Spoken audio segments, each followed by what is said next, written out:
SOG. Gujarat સરકાર શ્રી દ્વારા નશા મુક્ત ગુજરાત અભિયાન સમગ્ર ગુજરાતમાં ચાલુ કરવામાં આવેલ છે। તે અંતર્ગત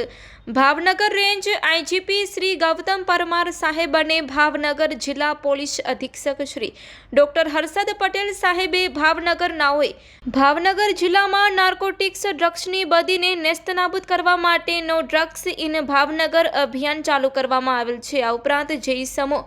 અવારનવાર તેમના વિરુદ્ધ એનડીપીએસ એક્ટ હેઠળ ગુનો નોંધાયેલો હોવા છતાં આ પ્રકારની પ્રવૃત્તિમાં સક્રિય હોય તેવા ઇસમ વિરુદ્ધ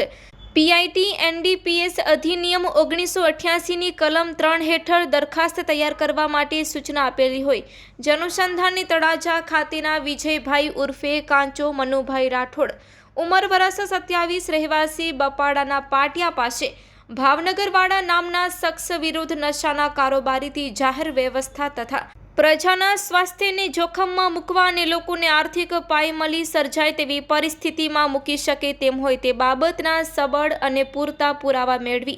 ભાવનગર એસઓજી દ્વારા પોલીસ ઇન્સ્પેક્ટર ડીયુ સુનેસરા દ્વારા ડેડિકેટેડ ટીમની રચના કરી ઇસમ વિરુદ્ધ પીઆઈટી એનડીપીએસ એક્ટ હેઠળ દરખાસ્ત તૈયાર કરવામાં આવી છે। આ દરખાસ્ત મંજૂર થતાં ભાવનગર એસઓજીએ પીઆઈટી એનડીપીએસ એક્ટ હેઠળ તળાજા ખાતેના વિજયભાઈ ઉર્ફે કાંચો મનુભાઈ રાઠોડ, ઉંમર વર્ષ 27, રહેવાસી બપાડાના પાટિયા પાસે ભાવનગર નાઓની અટકાયત કરી ગોધરા પંચમહાલ જેલ ખાતે મોકલી આપવા સારું કાર્યવાહી હાથ ધરવામાં આવેલ છે। આ સફળ કામગીરીમાં એસઓજીના પોલીસ ઇન્સ્પેક્ટર ડીયુ સુનેસરાના માર્ગદર્શન હેઠળ એએસઆઈ મહાવીરસિંહ ગોહિલ, વિજયસિંહ ગોહિલ, જયરાજસિંહ જાડેજા, મિતેશભાઈ જોશી તથા